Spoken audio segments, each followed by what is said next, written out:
사도신경으로 신앙 고백하겠습니다. 나는 전능하신 아버지 하나님 천지의 창조주를 믿습니다. 나는 그의 유일하신 아들 우리 주 예수 그리스도를 믿습니다. 그는 성령으로 잉태되어 동정녀 마리아에게서 나시고 본디오 빌라도에게 고난을 받아 십자가에 못 박혀 죽으시고 장사된 지 사흘 만에 죽은 자 가운데서 다시 살아나셨으며 하늘에 오르시어 전능하신 아버지 하나님 우편에 앉아 계시다가 거기로부터 살아있는 자와 죽은 자를 심판하러 오십니다. 나는 성령을 믿으며 거룩한 공교회와 성도의 교제와 죄를 용서받는 것과 몸의 부활과 영생을 믿습니다. 아멘.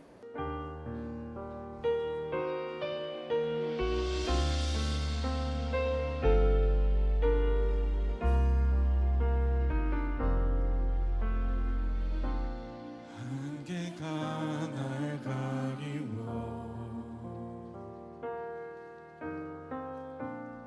내 믿음은 흔들리려 할 때 나 주님께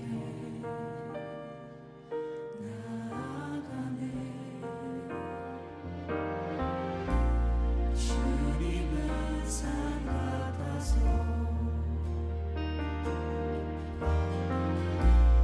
여전히 그 자리에 계셔. 눈을 뜨면 보이리라 나 위한 그 사랑. 주는 나의 도움이시며 주의 계획 영원하시네. 주의 위엄 앞에 믿음을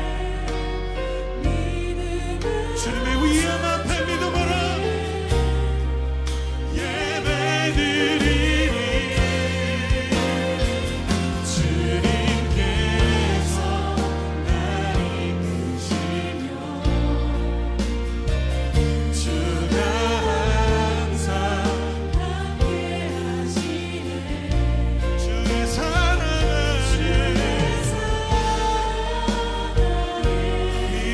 믿음으로 순종해 예배드리리 영원히. 하나님 아버지, 한 주간 안전하게 지켜주시고 건강하게 하나님 앞으로 나아오게 하시니 감사합니다. 현재 코로나19 상황으로 많은 사람들이 혼란을 겪고 있습니다. 삶에서 많은 괴로움을 보고 경험을 한 가운데 잠시 예배 자리로 나와 안식을 얻고자 합니다. 회복을 얻고자 합니다. 하나님 불쌍히 여겨 주시어서 찬양하는 가운데, 말씀 듣는 가운데, 기도하는 가운데 하나님과 교제할 수 있는 귀한 시간 되게 하여 주옵소서. 계속해서 온라인으로 예배드릴 수밖에 없어 심령이 어려운 가운데 있는 영혼들 있을 줄 압니다. 아버지의 자녀들을 기억하여 주시옵고 돌이켜 주셔서 우리의 마음이 오직 주님만이 삶의 이유가 됨을 경험하고 고백할 수 있게 하옵소서. 모든 마음 주님께 드리길 원합니다. 설교 듣는 가운데서 감동 있게 하시고 삶을 주님 안에서 돌아보고 삶을 결단할 수 있는 귀한 시간 되길 바라오며 살아계신 주 예수 그리스도의 이름으로 기도드립니다. 아멘. 오늘의 본문 말씀 에베소서 4장 1절에서 3절 말씀입니다. 함께 읽겠습니다. 1절. 그러므로 주 안에서 갇힌 내가 너희를 권하노니 너희가 부르심을 받은 일에 합당하게 행하여. 2절. 모든 겸손과 온유로 하고 오래 참음으로 사랑 가운데서 서로 용납하고. 3절. 평안에 매는 줄로 성령이 하나 되게 하신 것을 힘써 지키라. 아멘. 반갑습니다. 한 주간 건강하게 잘 지내셨나요? 코로나 상황이 많이 좋지 않습니다. 항상 어딜 가나 마스크 꼭 끼시고 건강 유지하기를 바라겠습니다. 항상 기도하겠습니다. 오늘 이 시간에는 에베소서 4장에 대한 말씀을 함께 나눠볼 텐데요.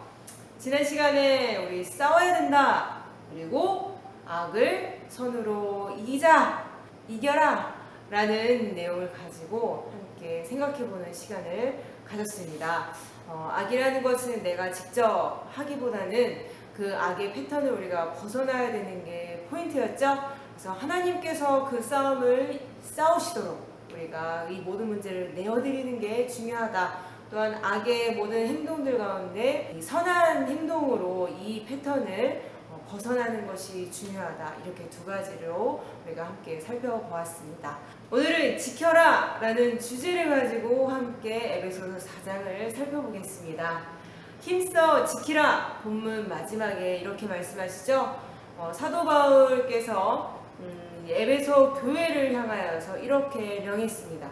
사도라는 직분을 가지고 하나님의 말씀을 받은 자로서 성도들에게 권면하는 내용이죠. 우리 또한도 이 내용에 대해서 잘 받아서 우리 또한도 이렇게 모든 삶을 살아가야 함을 우리가 알고 이 말씀을 함께 나눠봤으면 좋겠습니다.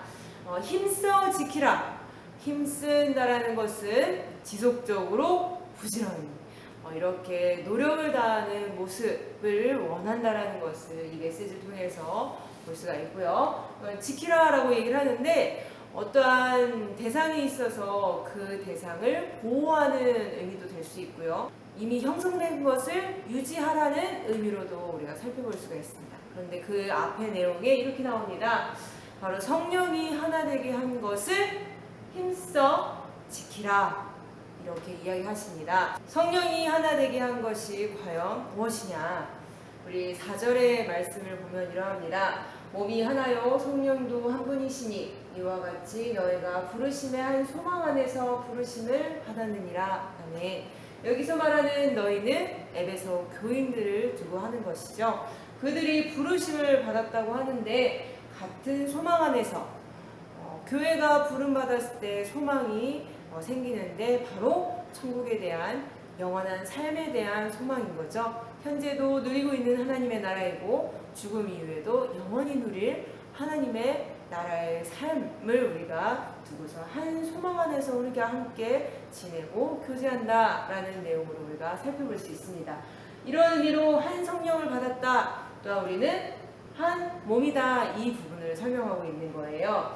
우리 에베소서 1장에서도 같은 설명을 볼 수가 있습니다. 교회는 그의 몸이니 그리스도의 몸이니 이미 몸이라는 그 단어가 바로 교회를 지칭하는 것임을 처음부터 설명하고 있지요. 이 교인들이 다 따로따로 개별화되어 있는 것처럼 보이지만 이 교회라는 것이 각 개인이 보이지만 결국 한 몸으로서 공동체로서의 의미를 가지고 있다는 것을 이 몸이라는 단어를 통해서 우리가 알 수가 있습니다. 아까 봤던 구절에 이어서 보면은 주도 한 분이시고 믿음도 하나요 세례도 하나요 하나님도 한 분이시니 바로 우리가 한 하나님을 믿고 또 그리스도께서 우리의 죄를 다 해결해 주시고 우리가 주로 인하여서 그리스도로 인하여서 의인이 되었다라는 것을 믿는 그 믿음으로 우리가 하나 되었다라는 것. 또한 삼위일체 하나님의 이름으로 세례를 받은 우리 모든 그 공통점을 가지고 있는 교회로서 한 공동체로서 이 모든 것들을 결국 누가 하느냐? 성령님께서 하나 되게 하신 것이다. 바로 교회를 두고 이야기하는 겁니다. 여기서 성령도 한 분이시고 주도 한 분이시고 하나님도 한 분이시니 바로 이 4절에서 6절의 그 말씀을 통해서 바로 성령, 주, 하나님, 삼위일체 하나님에 대해서 이야기를 하고 있죠. 근데 여기서는 각각 하나님 개별화로 이야기하는 것 같지만 결국 이분은 한 하나님인 것을 우리는 알고 있습니다. 이 삼위일체 하나님을 우리가 세 등분으로 나눠 볼 수가 있을까요? 전혀 상상할 수 없는 일입니다. 마찬가지로 그리스도의 몸, 교회라는 것은 각각 개별이 모여서 이루어진 공동체이지만 세상에서 모이는 그 모임과는 다르게 이 교회라는 것은 몸과 같이 유기체를 이루는 독특한 조직체를 이루게 됩니다. 이 교회라는 공동체는 이렇게 나누어서 생각해 볼 수가 있다 없다. 절대 있을 수가 없다. 그걸 하나로 우리가 보는 것이 맞다라는 거예요. 또한 그리스도의 몸이라고 하니 이 몸의 머리는 우리가 그리스도임을 우리가 분명히 알고 있습니다. 그러니 더더욱 뗄래야 뗄 수 없는 생명의 연합 관계라는 것을 우리가 알 수가 있죠. 우리가 예수님과 우리와의 뗄래야 뗄 수 없는 관계를 많이 생각하지만 우리 옆에 있는 형제자매들과 이렇게 뗄래야 뗄 수 없는 관계임을 잊는 경우가 많이 있는 것 같습니다. 이것을 기억하는 이 시간이 되길 바라겠습니다. 3절에 이렇게 이야기합니다. 성령이 하나 되게 하신 것을 힘써 지키라. 곧 무엇을 의미하냐면 교회의 하나됨을 지켜다오 라고 이야기하는 겁니다. 이 교회라는 것을 삼일째 하나님께서 오랜 시간 동안 읽어오신 구속의 역사 가운데 너무나도 귀한 결과물로서의 중요한 가치임을 성경을 통해 계속 확인해 보고 있습니다. 몸의 지체가 각각 특징을 가지고 뛰어난 존재임을 이야기하는 것처럼 우리 교회를 구성하고 있는 모든 성도님들, 우리 모두 하나하나가 이렇게 뛰어나고 귀한 존재임을 우리는 알고 있습니다. 그런데 우리가 가지고 있는 능력과 또 누리고 있는 그 은혜들이 분량이 다 다름을 볼 수가 있어요. 그런데 우리 7절과 16절에 보면 이러합니다. 그리스도의 선물의 분량대로 은혜를 주셨다. 하나님께서 그렇게 각 사람들에게 분량대로 허락하신 것이다 라고 하시는 거예요. 우리는 내 능력으로 이 모든 것들을 개발했다고 생각하는데 아닙니다. 하나님께서는 우리를 그러한 기질로 또한 그러한 능력을 갖게끔 다 설계해 주시고 창조해 주셨다는 것을 알고 내게 주어진 것들을 감사하면서 이 모든 것들을 주신 하나님께 영광을 올려드리는 우리가 되면 좋겠죠. 그럼 어떻게 그리스도의 몸을 세울 것인가? 우리 16절의 말씀 함께 살펴볼게요. 그에게서 온 몸이 각 마디를 통하여 도움을 받음으로 연결되고 결합되어 각 지체의 분량대로 역사하여 그 몸을 자라게 하며 사랑 안에서 스스로 세우느니라. 네. 각 마디를 통하여서 서로 연결되고 결합되는 일. 결국 이 모든 연합되는 모든 일들이 사랑 안에서 이루어져야 된다. 각자 가지고 있는 각자에게 허락된 그 분량의 은혜들을 옆에 지체들과 함께 선한 영향력으로 서로 주고받는 일들이 긴밀하게 진행이 되어야 된다는 것을 이야기하죠. 사랑 안에서 이 사랑이라는 전제에서 진행되어야 함을 우리가 볼 수가 있습니다. 본문에서는 이렇게 말씀하십니다. 모든 겸손과 온유로 하고 오래 참음으로 사랑 가운데에서 서로 용납하라. 이런 가운데 성령께서 하나 되게 하신 것을 힘써 지키라 라고 말씀하시네요. 그래서 구체적으로 겸손하고 온유하고 서로 용납하라 라고 이야기를 하십니다. 각자 가지고 있는 생각이 다 다릅니다. 100명이 모이면 100가지 생각을 할 수 있는 게 사람입니다. 이건 좋게 말하면 창의력이 좋다고 할 수도 있겠죠. 하지만 우리의 미션은 하나됨을 지키는 겁니다. 우리가 그리스도의 몸으로서 모여서 하나됨을 유지하기 위해서는 이 100가지를 다 고수할 수만은 없어요. 그래서 어느 누군가는 희생이 되어야 한다는 거. 이때 필요한 것이 바로 겸손과 온유입니다. 상대방이 무엇을 말하고자 하는지를 듣는 마음이 가장 필요하겠고요. 들었을 때 정말 틀리지 않는 이상은 그것들을 수용하여서 정말 그리스도 안에서 이 모든 것들을 옳은 방향으로 나아가도록 서로 돕는 일들이 필요한 거죠. 그렇다고 무조건적인 수용은 아닙니다. 방금도 말씀드렸듯이 하나님의 뜻에 부합한다면 이라고 했죠. 세상 가운데에서는 또 교회 안에서도 이렇게 연합함, 하나됨에 대해서 많이 강조를 하여서 그런 단체들을 많이 만드는 경우가 있습니다. 그런데 봤을 때 안에 딱 들어봤을 때 그렇게 좋은 진정한 연합이라고 볼 수 있는 데는 많이 되지는 않는 것 같아요. 결국 어떤 방향으로 흘러가게 되냐, 너도 맞고 나도 맞고 저 사람도 맞고 이 사람도 맞고 이 모든 사람들의 내용을 무조건적으로 수용하게 되니 절대적인 진리가 없게 되는 결과를 낳게 됩니다. 하나님은 그런 것을 바라시는 게 아니죠. 13절에 보면 이러합니다. 하나님의 아들을 믿는 것과 아는 일에 하나가 되어라. 기준은 바로 그리스도의 복음입니다.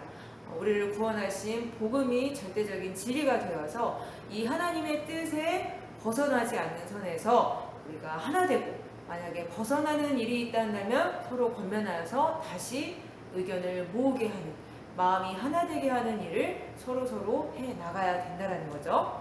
결국 이렇게 세워진 그리스도의 몸이 더욱더욱 자라가 성장하여서 이제 더 이상 어린아이와 같이 되지 않고 장성한 분량에까지 성숙하게 됩니다. 그렇게 되면 사람의 속임수와 간사한 유혹에 빠져 풍조에 밀려 요동하지 않게 된다라는 거죠. 결국 그리스도의 몸을 세워가는 이러한 하나됨을 지키는 이 모든 것들이 결국 우리를 보호하시고 승리로 이끌어가는 하나의 중요한 방법이라는 것을 알 수가 있죠. 하나의 큰 군대를 이루어서 서로 붙잡아주는 형태로 우리를 이끌어 가시는 겁니다. 이를 위해서 서로에게 교회라는 공동체를 하나님께서 허락하신 거예요. 우리가 잘못 알고 하나님의 뜻이라 생각하고 나의 열심으로 공동체를 무너뜨리는 것은 결국 나를 위험에 빠뜨리는 일이 되기 때문에 절대 지혜로운 행동이라고 볼 수가 없습니다. 저도 매일 이 부분에 대해서 고민하게 되고 나의 실수에 대해서 항상 회개를 하게 되거든요. 우리가 함께 각자 자리 가운데에서 하나님께서 나에게 허락하신 이 공동체, 내가 과연 이 공동체를 위해서 나는 어떠한 일을 힘써 행했는가, 우리가 함께 생각해보는, 점검해보는 시간을 가졌으면 좋겠습니다. 주님 감사합니다.